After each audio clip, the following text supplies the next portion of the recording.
Hi guys, this is Curious Black Cat and I wanted to make a first impressions video about Back 4 Blood.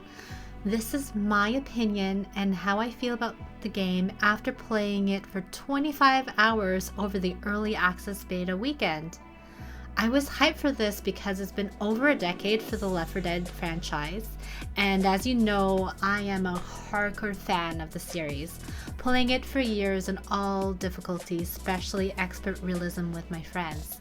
Other first-person shooters never really appealed to me, like Halo, Counter-Strike, and Call of Duty. Even though you're on a team, it is more focused on individual skill to carry rather than working together.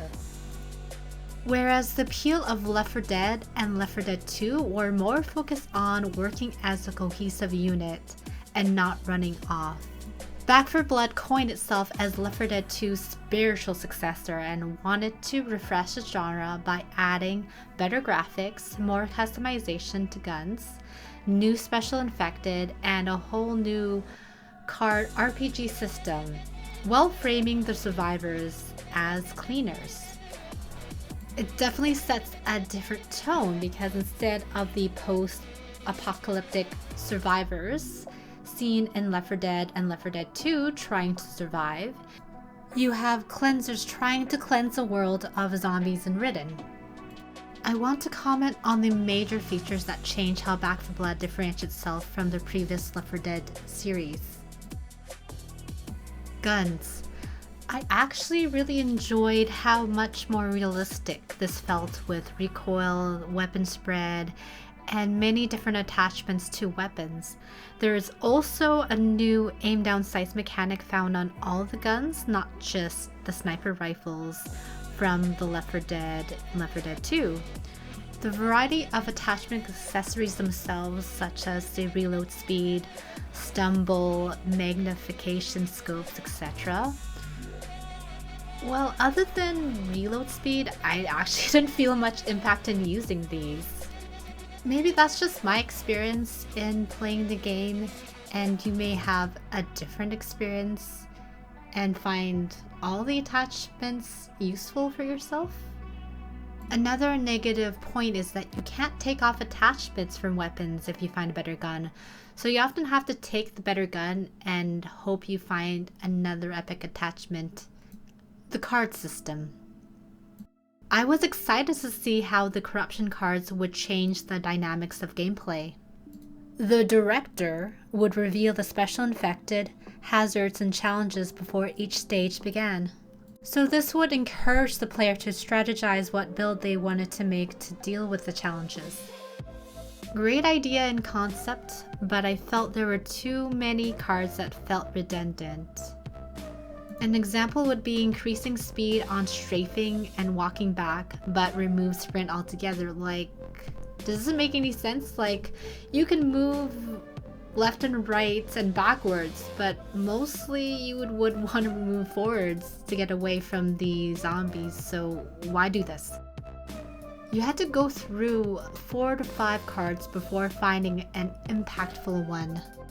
Then you have the must-have cards, like the melee with knife card, where you knife zombies instead of pushing them back. It felt really crippling not having this at all, and regular melee felt really sloppy.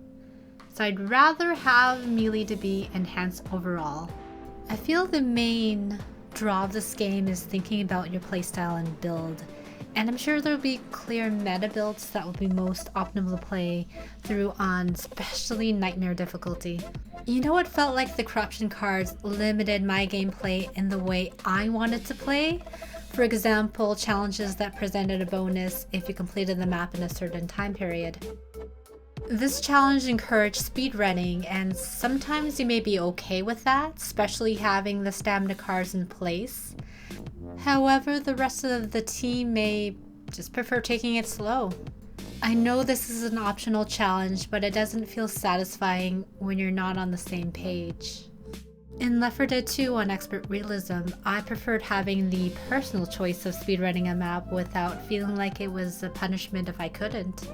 So another corruption card calls for not tripping any alarms, and at one point of the map there would be only one path through an alarm door that you couldn't avoid, and you would need to fail that challenge.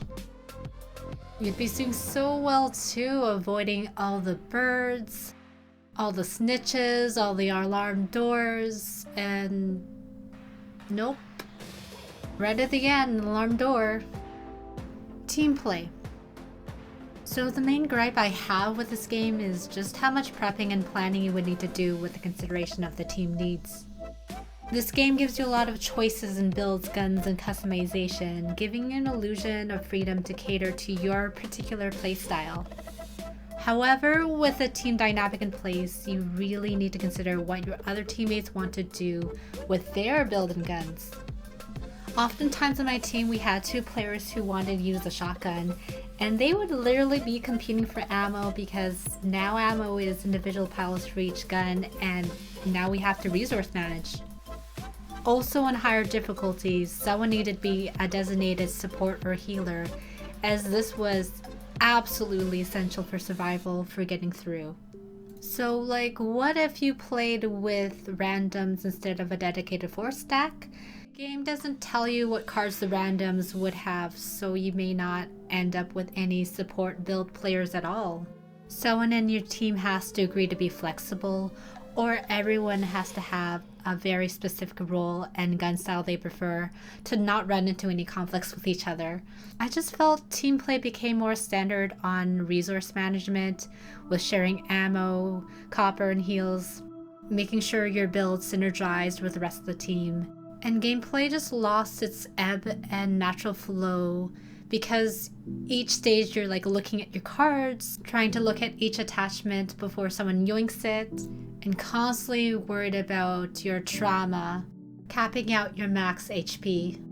Whereas the beauty of Left 4 Dead, Left 4 Dead 2 was getting into the action of things. Keeping it simple, silly seemed to resonate with me a lot better. So I can see where Turtle Rock wanted to go in modernizing this game, but for me, Back 4 Blood lost its soul and original magic of what Left 4 Dead felt like to some of us hardcore fans. The atmosphere of being nervous of scaring the witch, becoming overwhelmed by a random horde event, and being charmed by Alice's quirky stories. It's definitely evolved into a different game, and I do hope the devs listen to all our feedback in streamlining Back 4 Blood for their official release on October 12th. After talking to my friends, everyone had mixed feelings about this.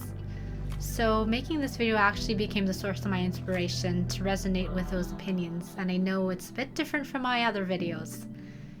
If you have your own thoughts, please feel free to comment below. Remember to like, subscribe, hit the bell notification for new YouTube videos. You can also catch me live on Twitch at Curious Black Cat. And thank you so much for watching, and see you guys later.